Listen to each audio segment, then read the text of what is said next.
друзья, мы продолжаем «Культурный перекресток». В этом году, в этом сезоне мы вновь возвращаемся к теме сохранения культурного наследия, но объектом нашего внимания, конечно, будет нематериальная культура.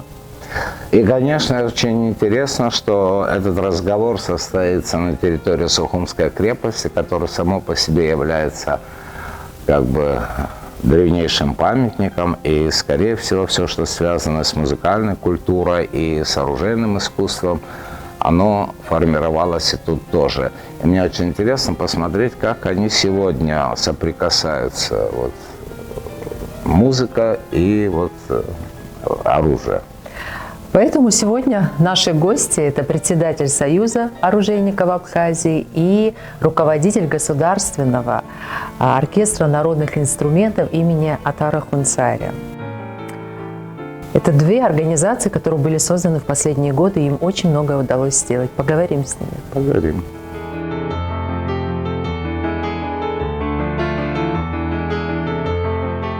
Дорогие друзья, наш сегодняшний выпуск «Культурного перекрестка» проходит на фоне таких очень хороших событий. Во-первых, открылась выставка в Центральном выставочном зале, вторая выставка Союза оружейников Абхазии.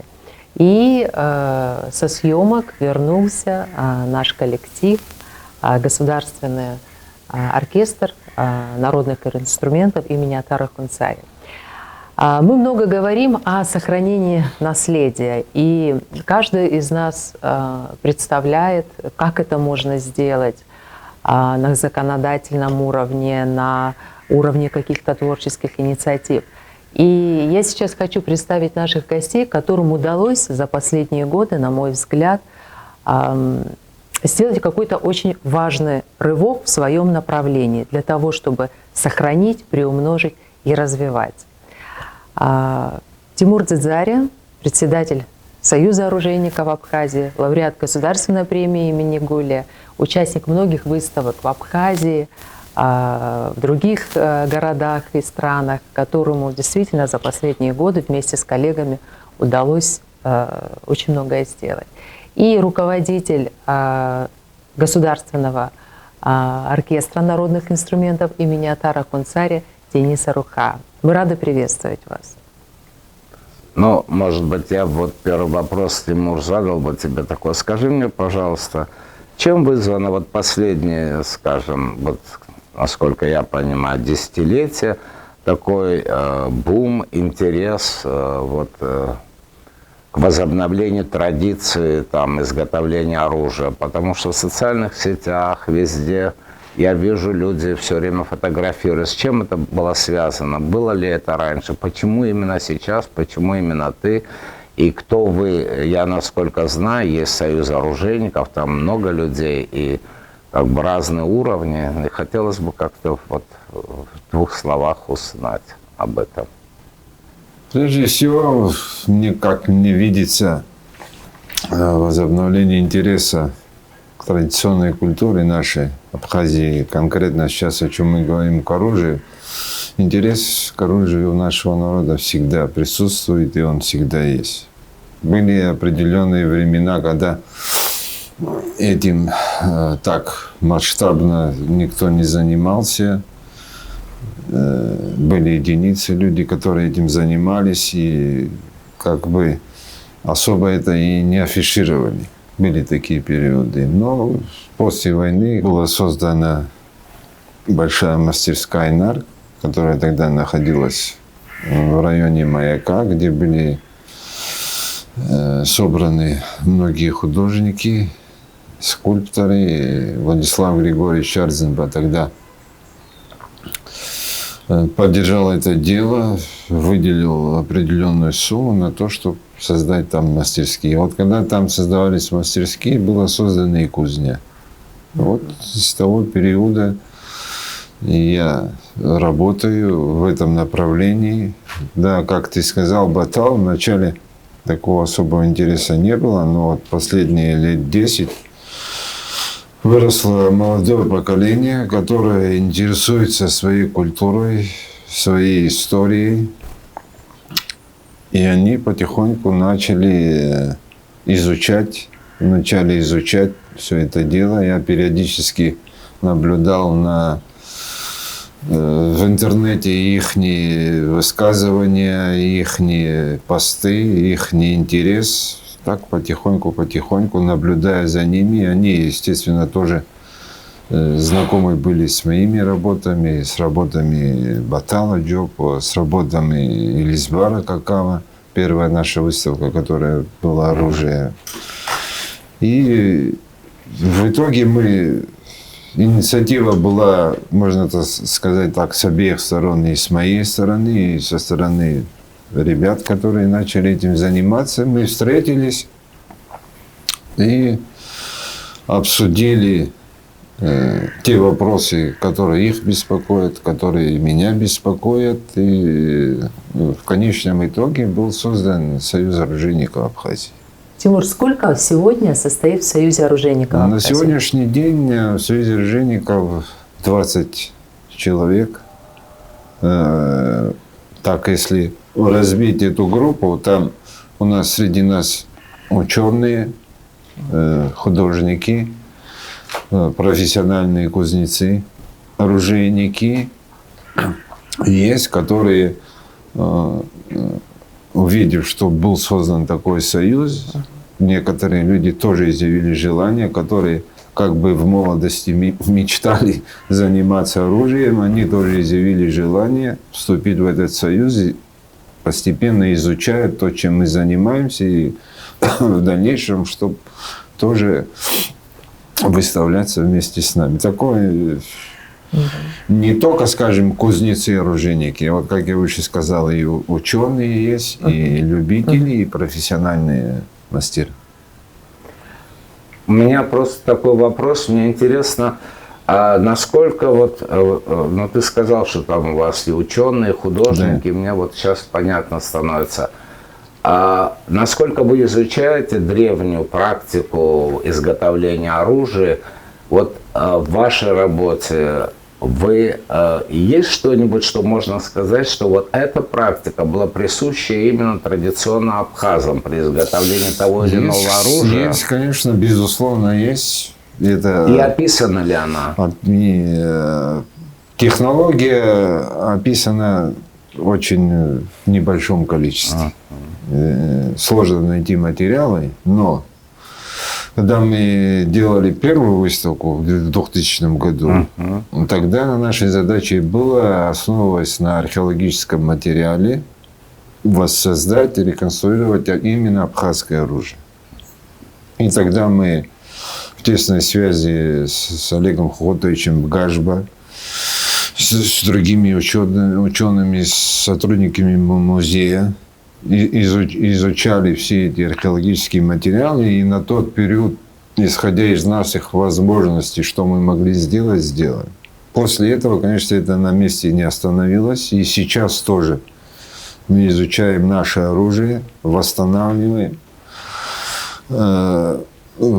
Поэтому у нас и в Союзе есть ученые, археологи, историки, которые в общении с ними у нас, скажем так, нахождение нужных нам материалов упростилось. Мы можем непосредственно к ним обращаться, они непосредственно могут нам подсказывать, где найти какой материал. Ну и сами мы тоже изучаем до сегодняшнего дня и традиционные ножи абхазов, которые сейчас делаем мы, они основаны именно вот как на этих материалах. И абхазский нож, который сейчас бытует не только в Абхазии, но и в других странах, и за рубежом, и в классификациях, и среди оружейников мира он именно идет как абхазский нож, потому что у него есть свои особенности.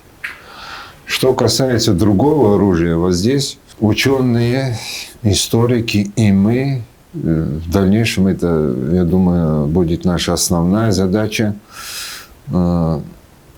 как понятие абхазское оружие нужно показать миру, что оно у нас было, что оно у нас есть. Есть ученые, археологи, которые это знают, но в широкой массе общественности это до конца Недоступна не до эта конца информация. неизвестно, и нужно будет, помимо нашей практической работы, то, что мы будем делать, вот эти ученые должны будут описывать это оружие, должны будут сделать классификацию этого оружия по назначению, по периодам. И когда это труд не одного года, не двух, а может и не 5 лет, но потихоньку, планомерно изучая, я думаю, что когда-то будет выпущена в Абхазии, именно выпущен такой труд, и такой альбом, и такая книга, именно абхазское оружие. Я И в надеюсь на котором это. будет практика описана. А не только практика, и вот эти ученые должны будут, историки, археологи должны будут, когда будут говорить, что это абхазское оружие, особенности этого оружия там указывать. И по технологии изготовления, и, скажем так, по внешнему виду. Все, спасибо. Спасибо, Тимур. Денис, я хотела бы вот у вас спросить конкретно в вашей семье. Вообще такие музыкальные, так скажем, семьи, династии, да, они являются хранителями каких традиций, передают друг другу практики, умения, какой-то накопленный опыт. И получается так, что конкретно в вашей семье ваш опыт, ваша практика сохранения музыкального наследия, потом уже она перешла в другую форму. Да? Я помню, в 2016 году ваша коллега Сира Михайловна Авицба и вы инициировали создание государственного оркестра. На самом деле, даже со всеми какими-то нюансами, сложностями развития в наше время, на мой взгляд, это очень важный факт, потому что институция есть, вы работаете. И вот я хотела спросить у вас, как это происходило конкретно в вашей семье, передача знаний и навыков? Ну, скажем так, преемственности какой-то музыкальной в нашей семье как таковой нету. Но творческая преемственность есть, так как родители мои были участниками ансамбля Шардон, они артисты были в прошлом. Вот по созданию музыкальных инструментов, что касается отца, это, скорее всего, наверное, же Сира Михайловна его подтолкнула к этому, так как он любительски относился к этому делу, любил повозиться с деревом, изготовлял разные на тот период для себя вещи. Вот. И получилось так, что он однажды попробовал сделать инструмент. Ну и увидела этот инструмент Сира Михайловна. Вот с этого у меня, наверное, и началась его работа в этом отношении. Также хочу ему отдельную благодарность выразить за то, что он и по сей день ищет в плане звучания инструмента, в плане формы инструмента и тому подобное. И вот эти традиции, которые он заложил при создании инструмента, я надеюсь на то, что это как бы мы и дальше сохраним и приумножим, потому что сохранение этого вида ремесла, это, на мой взгляд, это обязательно для народа. И поэтому я сейчас не могу сказать, что я его прямой ученик в этом отношении, но я думаю, настанет время, когда и для меня это будет какой-то На пенсии. интерес на пенсии, да, предположим. А пока занятие музыкой как бы в приоритете, что касается именно меня, и здесь тоже есть как бы площадка для размышления. Денис, вот я хотел спросить, вот в этом оркестре, который, в общем-то, давно планировался, наконец все-таки создан был, и замечательные концерты. сколько инструментов, какого типа, разные, вот можно вот количественно сказать? Ну, мы Какие? в основном все И наши какие из традиционные. них традиционно абхазские? Вот я, точно можно сказать, что это абхазский традиционный инструмент, а это вот... Да. Вот вы правильно заметили, у нас оркестр, ну, он как бы в основном состоит из народных инструментов. Это, как сказать, еще быту для нас. Это мы от этого никуда не отходим. И плюс ко всему к этому мы пытаемся совместить еще с эстрадными инструментами. И не только с эстрадными инструментами. У нас есть проекты, где вот мы привлекаем музыкантов с различных частей света, так можем сказать. И очень интересные получаются проекты. Но в основном наш оркестр состоит из наших традиционных музыкальных инструментов. И это очень важно. Денис, И от этого мы не отходим уходите. и не отойдем. Вот у меня сразу вопрос к вам. Интерес к аутентичной музыке во всем мире, он действительно очень высокий, к аутентичной. И сохранением занимаются такие организации, как ЮНЕСКО и ряд других организаций. Ну вот, знаете, там самое главное требование, конечно, сохранение аутентичных форм. Это очень важно. Вот в вашем творчестве есть ли такая градация, где вы, допустим, в своем репертуаре выделяете это как ну, более аутентичное, приближенное к аутентичному исполнению, сам инструмент как основу своего репертуара, да? И есть в то же время другое направление, где, как вы говорите, вы можете себе позволить там эклектику, смешение стилей, внести что-то новое. Ведь очень важна такая музеификация этой формы, именно она привлекает очень высокий интерес, а не ее интерпретации современной, хотя они тоже популярны. Такая модернизация тоже необходима. Вот вы правильно отметили, что у нас ну, порядка, наверное, 6-7 программ, из которых у нас есть и полностью эстрадные, есть и аутентичные, вот как вы заметили. И, на мой взгляд, это очень важно. С одной стороны, сохранение именно аутентичности звучания и набор инструментов в том или ином звучании.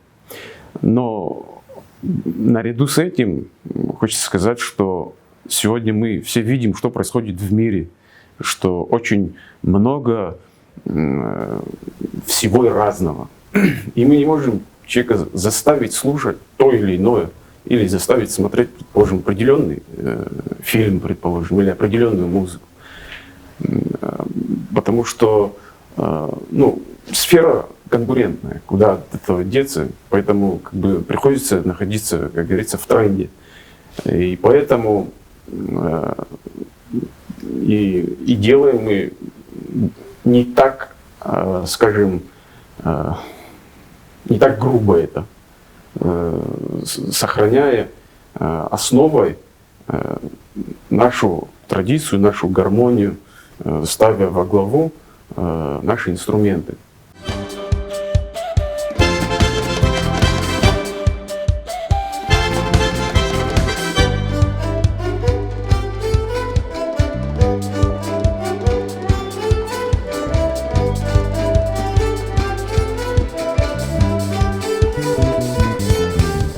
Ну, многие, сейчас не будем скрывать, многие нас критикуют по этому поводу, что как бы это не должно быть, это не имеет места быть. Ну, я маленькую такую аналогию могу привести. Это, предположим, прийти с рогаткой на поле боя, когда противник на танке приехал, и сказать, что нет, мы так не можем, потому что ну, абхазцы не было у нас танков, мы только с рогатки можем. Все, и этим все сказано. Сегодня мы все пользуемся гаджетами, телефонами и тому подобное. Почему? Абхазы это же не имели никогда.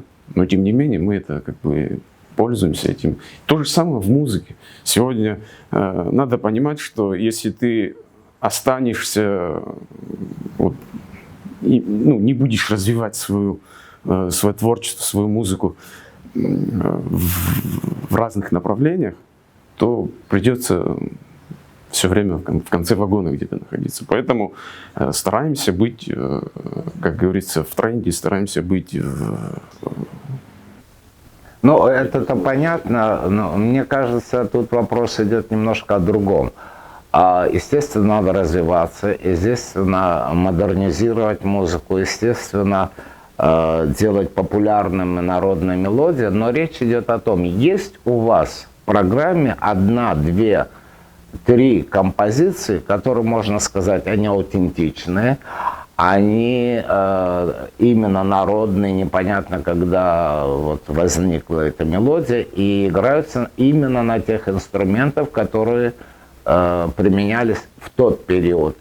Потому что если лично я вот так вот, я фольклорную музыку, конечно, мы все любим, ее невозможно только ее слушать. Но когда ее слишком модернизируют, я хочу понять, а где истоки? Истоки сохранились? Вот дайте мне достоверность того, что это наша музыкальная культура. И даже если вы там делаете вот с соседних народов, я должен понимать, что это оттуда, вот на тех инструментах, которые были тогда. Есть у вас какие-то композиции? Безусловно. Я выше тоже сказал, что у нас есть даже отдельная программа, в которой мы задействуем только исключительно наши народные инструменты и аутентичную музыку. Это, еще раз повторю, это очень важно. Ну, еще надо понимать такой момент, что я являюсь руководителем коллектива, живого коллектива, который должен жить, который должен существовать, естественно. Поэтому пища для размышления у него должна быть разная. И все время надо что-то новое, что-то не похожее на другое. Это процесс, который нельзя остановить. Вот когда он остановится, тогда все. Коллективу, можно сказать, прощай. То есть у вас параллельно идет и сохранение, и развитие. Тимур, я хотела вот спросить тебя, вот вторая выставка, и в преддверии этой выставки, и прошлогодняя выставка показала, что она пользуется просто, ну, правда, каким-то безумным успехом, да. Двери зала не закрываются. И что для меня было тоже такое наблюдение, мастера-оружейники, они подходят к каждому стенду, они обсуждают работы друг друга, они делятся какими-то своими, ну, секретами, какими-то особенностями создания, да. Вот я, и у меня тоже возникает такой вопрос, а что есть сегодня это оружие? Ведь это фактически предмет дорогого коллекционирования, потому что практического его применения, ну, как правило, в каждодневной жизни нет. Тоже есть применение. Ну, так скажем, не его самая главная сегодня задача. Но в чем заключается вот этот феномен коллекционирования оружия? Потому что сегодня я вижу, люди ходят, смотрят, изучают и хотят иметь у себя, как, может быть, семейную реликвию, может быть, часть военной культуры. Как мне кажется, сейчас, может быть, с профессиональной точки зрения я этим занимаюсь, да, но я знаю, почему я этим занимаюсь. Да. А вот, как ты сказала, те посетители, те люди, которые приходят, почему они хотят это иметь? Ну, сложно мне сказать, но я предполагаю в отношении мужчин.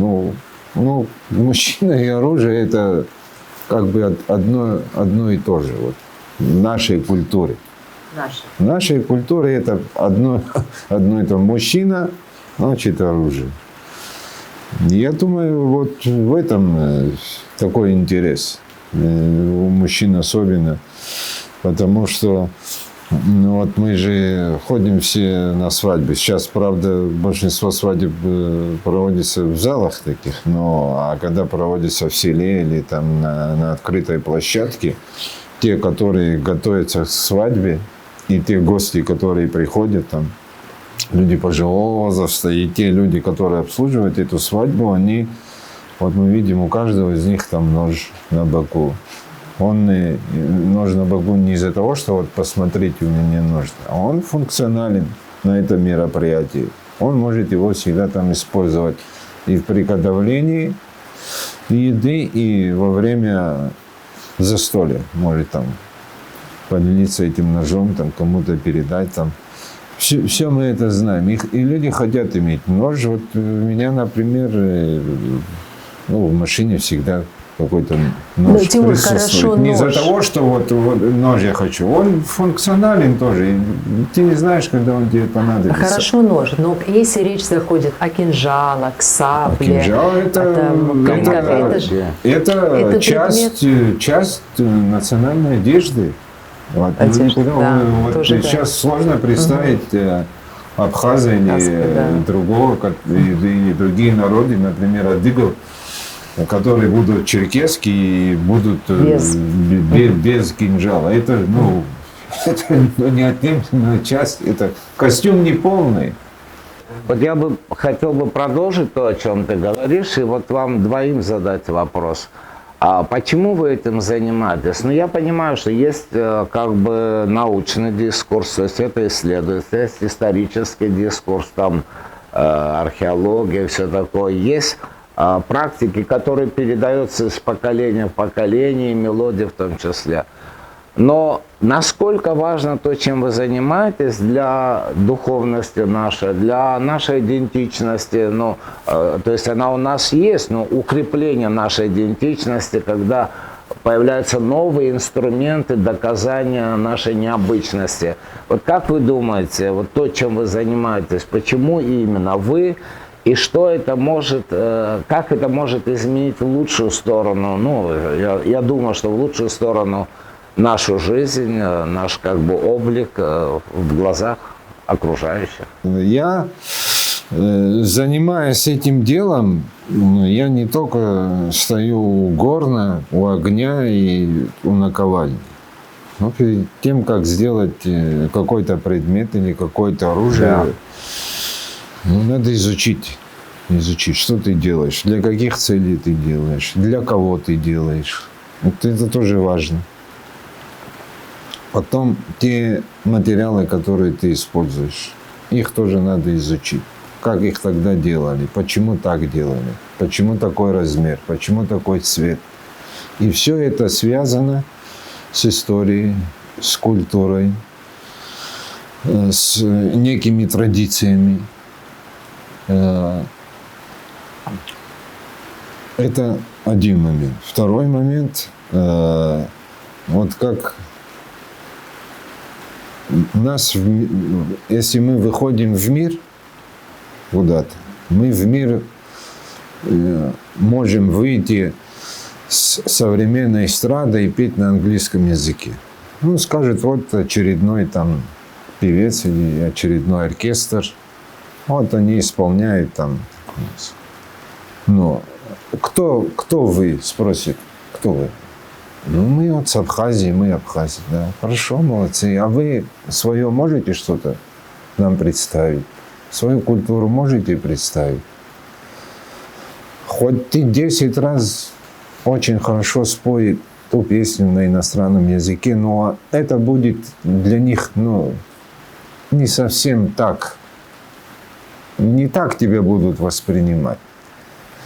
А когда ты покажешь часть своей культуры, и культуры, богатой культуры, свои традиции, свое мировоззрение, свое ощущение мира, свое отношение к людям, и тогда скажут, вот этот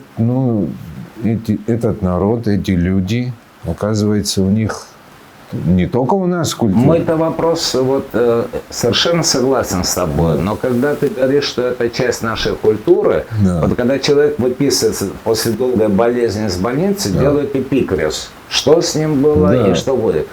Вот теперь я хочу спросить, вот когда вы завершили какой-то предмет, оружие, есть ли не эпикриз, а такая справка историческая, какого он времени, из каких металлов, насколько он аутентичен. Обязательно делается паспорт к оружию. Вы делаете его. Хорошо. Когда, скажем так,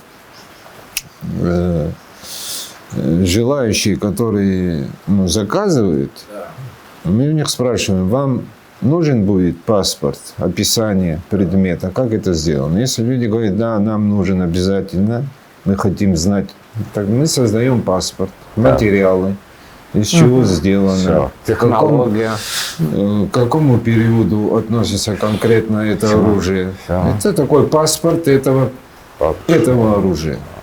И Тимур, вот Да. хочу спросить, есть ли какой-то, ну, конечно, есть некий кодекс, да, поведения человека, у которого есть оружие? Он же наверняка, вы-то им прекрасно владеете и знаете, но тот, который, допустим, приобретает, берет в дар, будущий владелец, насколько важно, чтобы он знал? Даже я знаю, мы все знаем, даже передача оружия из рук в руки, она тоже происходит определенным ну образом. да, там женщина не должна брать в руки оружие такое-то.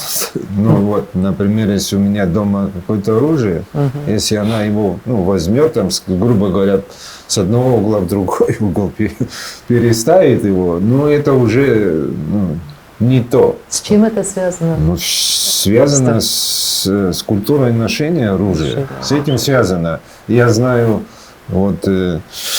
не помню, кто сейчас говорил о том, что, вот так, был такой случай, что, женщина там взяла в руки оружие, там, перенесла его куда-то, а потом другая женщина заговорами как бы делала такой обряд, снимала себя. То есть это дурной она его знак. тоже в руках не держала. Тоже она не- на ага. деревянных палочках ложили это оружие, она там читала заговор, чтобы Слушай, снять интересно. Хорошо, Тимур, тогда скажи мне, вот в абхазской культуре исторической есть такие периоды трагические, когда женщина, и говорили о Хацампёс, когда иногда женщина могла взять оружие, сражаться наравне, тогда что делали? Тогда можно было. это уже она воин. Ой. Она уже воин, она с ним воюет. Она То его, есть, если она его использует. переходит из одного качества да, обычная другое, то женщина, можно. то это можно. Да, она Хорошо. воюет, она в мужском одеянии воюет, Да, не в это женском. уже она примеряет мужскую роль. Хорошо, Вот, вот- Василий Самсонович, вот музыка в военной культуре Абхаза очень много занимает места. Я чуть-чуть тоже хочу вопрос чуть дополнить, что вот сохранение наших традиций, сохранение нашего языка, это очень важно, поскольку примеров уже на наш век очень много, там, где перестали люди сохранять и свои обычаи потеряли, во что это все превращается. Мы все с вами видим это, когда к людям обращаются «оно» и тому подобное, это уже, и на мой взгляд, это очень важно и должно быть в приоритете государства в первую очередь, чтобы это все сохранялось и приумножалось. Я, знаешь, в Стамбуле как-то попал в театр Дервиши, да? Там вот этот танец, который ЮНЕСКО в список внесло. Я сперва так смотрел, думаю, как бы это не то, что мне нравится. Но к концу я просто ошалел, такая медитация была. Наверное, это было связано с тем, что они сумели восстановить именно ту практику, то, что было такое. Точно так же и в музыкальной культуре, когда мы слышим на тех инструментах. Вот, например, скрипки. Сейчас мы поговорим об этом инструменте, да? Когда скрипач играет на скрипке Паганини, то музыка совершенно другая. Хотя это насколько важно. Вот что у тебя в руке? Я хотел бы понять, кто это делает, музыкальный является ли это абхазским или кто-то еще использует. Это абхазский народный инструмент. В мире я не знаю, что еще кто-то использовал именно вот такого рода инструмент. Есть чапчина у Северного Кавказа, они тоже используют его, но форма у него чуть другая. По звукоизвлечению практически одно и то же.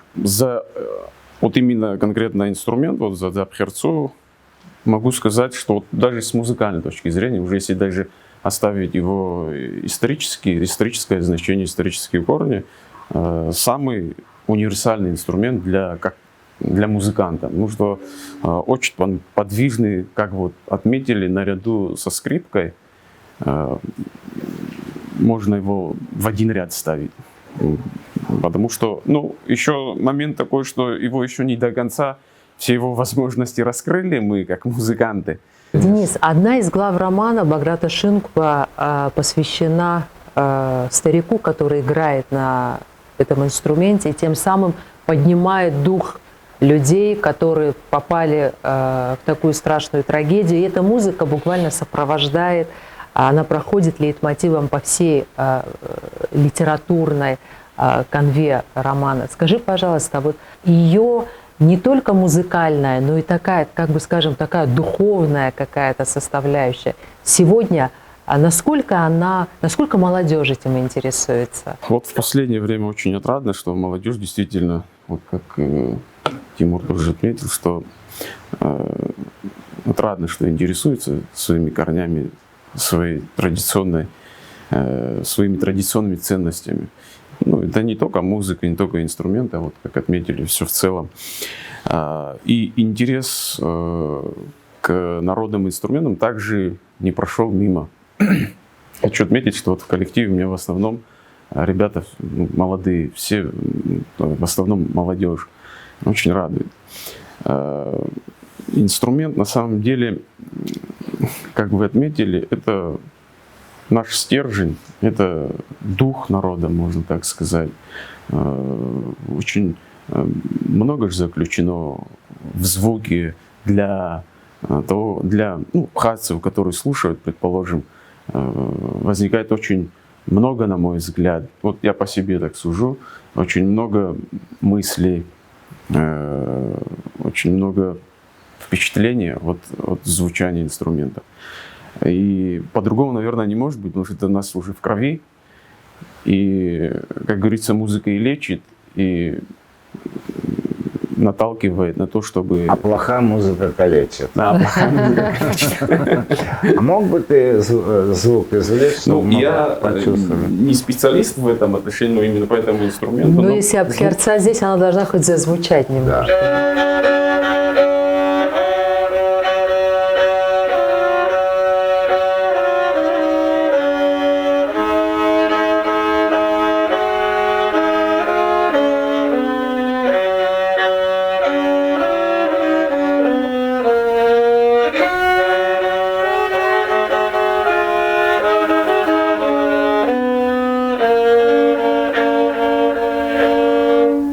Сколько лет этому инструменту ты его сделал?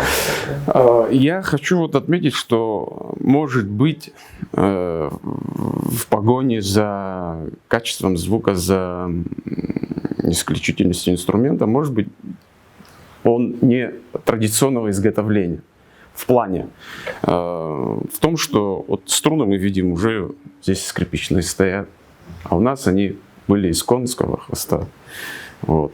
Смычок тоже, соответственно, не такого рода был. Ну, мы сейчас в основном исходим для того, чтобы инструмент больше был звучный, чтобы он имел практическое значение в изготовлении, что касается.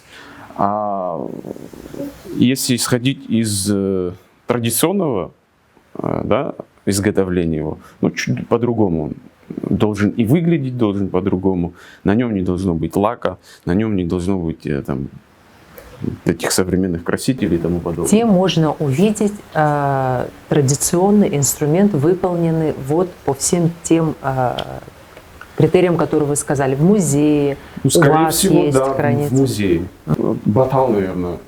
Да, мы с Баталом, кстати, Да, в тот раз кстати, говорили об этом, он тоже по-моему, у занимался, него да. он изготовлял именно сохраняя те традиционные моменты изготовления. Батал есть. Тимур, вот продолжая эту тему, хотела спросить. Сейчас Денис рассказал про самый особенный, один из особенных инструментов. А вот в оружии какой самый, может быть, свойственный нам, близкий нашей культуре, который самый больше И интерес? бесспорно, скажем. Да, вот абхазский нож Это всегда самый интересен. распространенный на сегодняшний день. Ага. Чем Я отличается? подчеркиваю, на сегодняшний день. То есть, Распространен. пока не изучили другие, вот Нет, он, там кинжал, там шашка, да. все это понятно. Но я имею в виду в быту самый распространенный сейчас у нас Чем он абхазский. отличается, Отличается формой от других ножей. Прежде всего форма отличается, способом крепление рукоятки к клинку. Вот это основные вещи. И отличается ножнами. Он отличается от всех других ножей формой, способом крепления и ножнами. Он сразу выделяется на фоне других ножей. И профессионально, которые занимаются оружием, не только кузнецы, а коллекционеры, они знают, что есть такой абхазский нож, его ни с чем не спутаешь. Тимур, Денис, у меня к вам вопрос, связать хочу вас. А насколько взаимосвязаны как бы в длительном историческом, скажем, обозрении оружие и музыка или музыкальные инструменты? Вот как-то, или они параллельно существовали? Оружие, война, исторические вот эти события, инструменты, это очень связано между собой. Даже одно название Абхерца означает «впереди идущий». Впереди идущий — это в смысле люди, воины, когда шли на бой, они брали с собой инструмент для поднятия духа, для заживления ран. Звучала музыка. А помимо абхазцев, что еще использовалось, например, во время, допустим, боевых действий, или когда вот там войска куда-то передвигались? А бык? Абык, да, абык и саркел, они более это сигнальные инструменты. Опять-таки же, когда какие-то нашествия были на село, там, определенный участок, они тем самым давали понять соседнему селу, что готовьтесь, вот, у нас беда, или приходите на помощь и тому подобное. А вы исследовали, Тимур, вот эту взаимосвязь музыкальных инструментов, музыки и оружия, вот, использованиях в жизни, в древности? Музыка же существует в военной культуре. Несомненно, музыка, и юмор, и все существует в военной культуре. Далеко идти не надо. Очень много примеров, и все мы их знаем. Вот в нашей Отечественной войне сколько музыки было на войне, сколько песен было на войне, сколько создано было новых песен на нашей войне. От этого никуда не денешься. Музыка, она, да. А может быть, вот я сейчас подумала о том, что когда-нибудь, может, вы сделаете совместно какой-то проект. Я сейчас сегодня не представляю, вот как это может выглядеть, но это интересно, потому что, с одной стороны, это оружие, с другой стороны, это музыка на аутентичной демонстрация. Нет, я не знаю, в каком формате. Может быть, даже на этой Сухумской крепости. Вот чтобы ничто не отвлекало от прошлого. Вот чтобы все вещи были, если это даже реплики, естественно, костюм мы не можем найти, там, музейный взять. Но вот как бы интересно было. Вы думали об этом? Вот, я скажу, о чем я думаю и к чему, скажем, вот хотим прийти Союз оружейников. Вот сейчас у нас выставка будет, это вторая выставка. Посмотрим, что представят оружейники, но предварительно у нас уже был такое, у нашего совета такое заседание, в котором мы хотим выработать и предложить другим оружейникам такую задачу. У каждого из них сейчас есть какой-то опыт. Исходя из их опыта, взяв наши материалы археологии и истории, уже конкретно поручать каждому из оружейников какое-то направление в оружии. Развивать. Да, развивать вот какое-то направление, исходя из его возможностей, чтобы в конечном итоге весь комплекс оружия, который был, чтобы мы его изучили и технически могли его изготовлять. Вот это вот для нас сейчас важно. Немного по-другому скажу. Вот человек, который поступает в художественную школу и в художественное училище, вот если мы, как я сказал, ту часть оружия, которая у нас была технически и изучив его, как оно тогда выглядело до конца, вот это сможем сделать, потом, после этого уже каждый из нас может уже создавать свое уже оружие. Что я имею в виду? Свои формы в оружии. Как бы развивать новые формы. Ну, я могу там взять какую-то тему, тему моря, например. Ну, в основе которых все равно традиция древняя Традиция, будет. технология, техника, там она... Тимур, Да. у меня еще вопрос. Вот раз мы уже говорим о том, какие у нас уникальные формы, да, вот, я знаю, что у вас и у Дениса, и у тебя есть связи с коллегами за пределами Абхазии. Да, Вот мне безусловно. интересно, а расскажите, пожалуйста, вот у вас же и фестиваль был. Фестиваль был, да, И фестиваль. вы участвовали. Поговорите о международном контексте в вашем творчестве. Фестиваль был у нас, вот, 2 года назад был, фестиваль оружейников. Я еще вхожу в Союз оружейников России, и там у меня есть коллеги, мои друзья. Я их пригласил, они с удовольствием приехали. 3 дня у нас проходил Им фестиваль. интересно же было, Конечно. да, Тогда мы еще руду в наших горах добыли, привезли ее, там расплавили, из нее сделали предметы. Ну, такой большой комплекс был тогда. Это при помощи еще Апснепарка. Они тоже поддержали эту идею. Им отдельная благодарность. На сегодняшний день мы общаемся. Вот прошедшим летом я был на очередном собрании Союза оружейников. Там люди, когда встречаются, они прежде всего они говорят о своем творчестве, А о где своих... проходите? Это проходил в Москве. В Москве, да? Ежегодное собрание Союза оружейников. Вот в следующем году будет юбилей. Вот они пригласили Союз оружейников Абхазии на этот юбилей. Мы тоже готовимся к этому, к этой поездке. Да. Вы не изолированы, а у вас еще много контактов с коллегами. Много контактов, тем более сейчас социальные сети позволяют это. Прямо вот иногда бывает, что вот в процессе работы у меня что-то не получается. Да? Я тут же, зная опыт других коллег, могу с ними связаться, и прямо в процессе мы друг другу подсказываем. Ко мне сюда тоже приезжают оружейники, совместные работы делаем. Ну, по крайней мере, в среде кузнецов-оружейников нету такого. Вот я знаю, там никому не скажу. Такого нет. Это исключено. Здорово. Такого нету. Каждый друг другу помогает, подсказывает, где, как, что. Вот это та этическая составляющая, кстати, о которой мы говорили в нашем, о том, что вот некий такой вот морально-этический такой вот. Ну вот у нас же процессе. в Абхазии же тоже культ кузни. Да. Какой, на каком уровне он у нас. Я, кстати, когда об этом рассказываю другим оружейникам, они прям в восторге, что у нас такой культ кузни, он до сих пор сохранен. Не должен врать, не должен о ком-то высказываться плохо. А говорить Потому что- много можно там? Тоже не Ну, желательно. по делу можно. По делу. Нет, вот маленький вопрос. Ну вот в начале 20 века Ковач в экспедиции перевел на клаве. Ну, то есть ноты, очень много мотивов, в том числе песня «Ранение» при нем была сделана.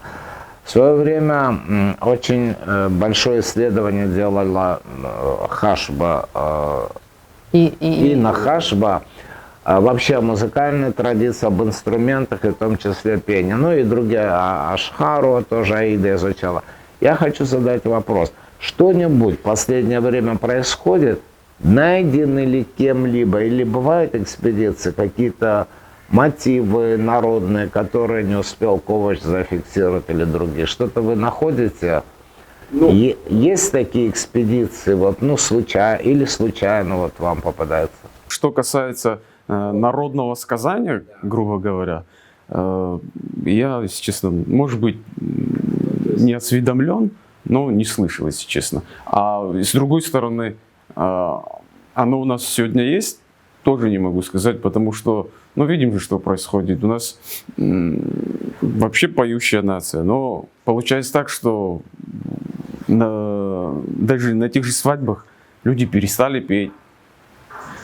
Вот именно вот такие традиционные наши народные песни. Ой, это наболевший вопрос. Вот Денис хотела тоже сказать, что мы приходим на свадьбу, абхазскую свадьбу, да, и мы не можем даже пообщаться друг с другом. И абхазский компонент, конечно, присутствует, но он очень такой вот несколько эпизодический, да. Ну как было бы здорово, если бы кто-то поставил себе задачу сделать как-то это образцово правильно, потому что современную музыку мы можем на разных культурных площадках послушать. А вот в свадьбе сделать такой вот погружение в такую вот традиционную культуру, это было бы интересно. Это зависит и от того, кто проводит свадьбу.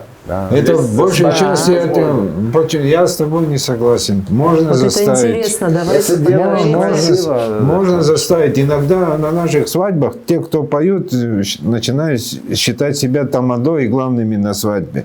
Вообще не дают никому. Это все зависит от того, кто проводит. Ты же проводишь свадьбу. Да. Ты объясняешь людям и тем, кто тебе помогает, что свадьба должна быть такой. Музыкантам объясняешь, вы должны петь только абхазские песни. Если вы споете какую-то другую песню, это там попозже или не в таком объеме. Это все зависит от того, кто проводит. Я хотел спросить, мне неудобно стало, но раз Эльвира спросила, вот ты в мастерской работаешь, да, Куяш? Ты музыку какую-нибудь слушаешь? Какую слушаешь? Обязательно, всегда разную. Разное. Культурное многообразие. Всегда разную. И нашу традиционную, и национальную, и рок, и классическую. Всегда разную. То есть не фольклор, не фольклор тоже почему? Рок тоже имеет место. Рок тоже бывает. Я в последнее время фолк-рок слушаю. Да, это интересно. Есть такое. Я всегда разный. Я музыку традиционную, абхазскую, слушаю утром. Объясню почему. Потому что с дома, пока я доезжаю до работы, я в автомобиле включаю абхазское радио. Утром я постоянно слушаю, когда это есть. Гуякшот.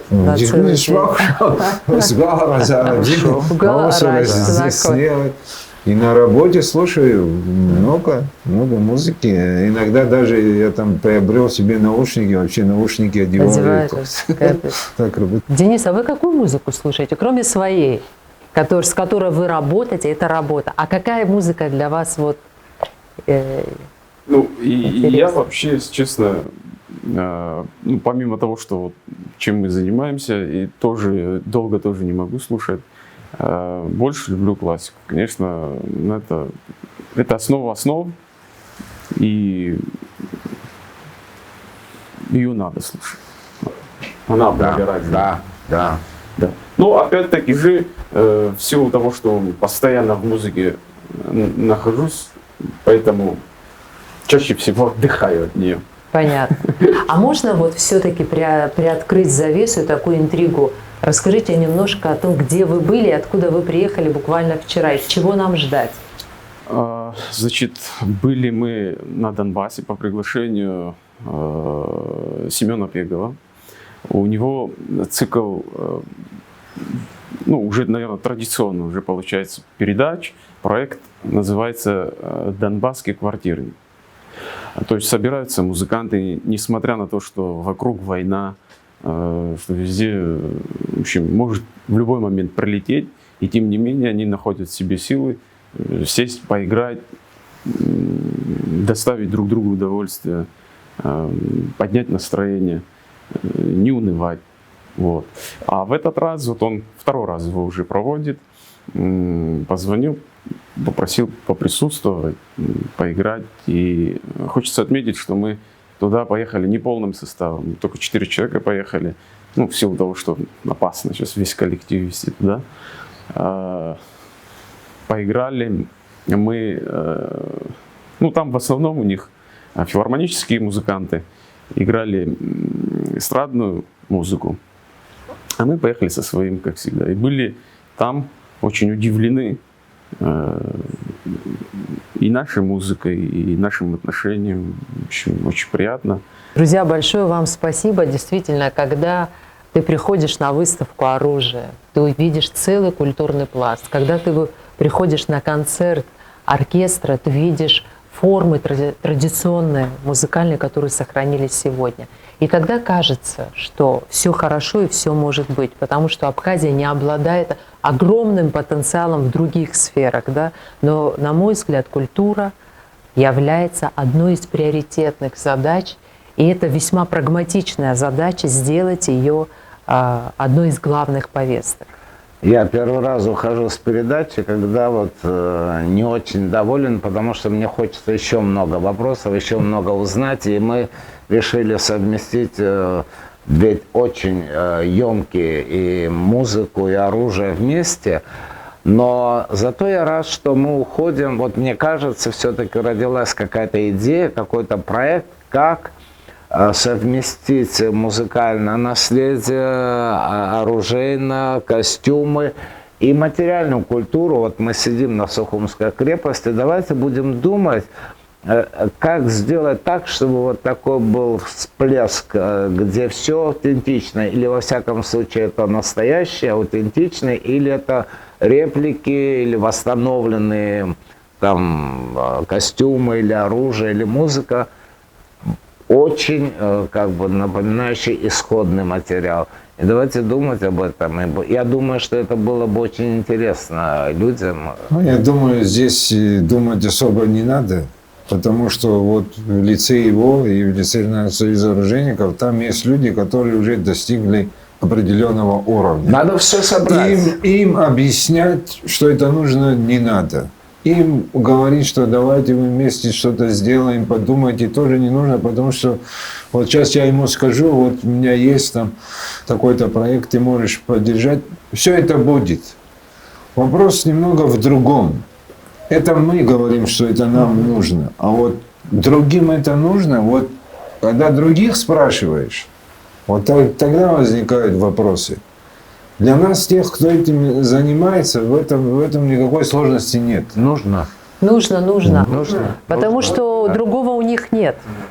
А для того, чтобы мы могли сказать, им нужно это или нет, надо это сделать. Дело не в том, что мы что-то новое должны создать. У нас это есть. И восстановленные костюмы, и оружие, музыка, нам и наследие.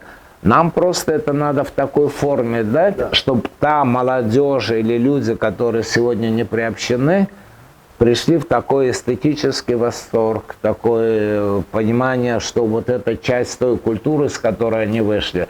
Давайте будем делать и думать. Это все есть, ничего придумывать не надо. Ну, Материал вот есть. я немного скажу о нашей профессии. Мы этим занимаемся. И занимаемся уже давно. У людей, если есть интерес, ведь не только же эта передача, до этого тоже было много передач. И про наш союз, и про оркестр. Конечно. Если человек хочет это изучить, он придет в этот оркестр или придет в то же училище, скажет, мы хотим там послушать. Вот недавно с одной из школ преподаватель мне позвонил, сказал, я хочу привести детей, когда вы работаете. От них тоже должно что-то исходить. От тех людей, которые воспитывают молодежь в школе или в университете, или в училище, не знаю. В их программе должно быть это тоже заложено. Не только учебник, но и практически увидеть и услышать. Слава Богу, есть что пойти посмотреть. Мы никогда никому не отказываем и никогда никому не говорили, нет, это нельзя, там наоборот говорим, наоборот стараемся завлечь этих людей, привлечь. Они тоже, те, которые их воспитывают, они тоже должны им подсказывать. Да, совершенно верно. Я могу чуть добавить к этому.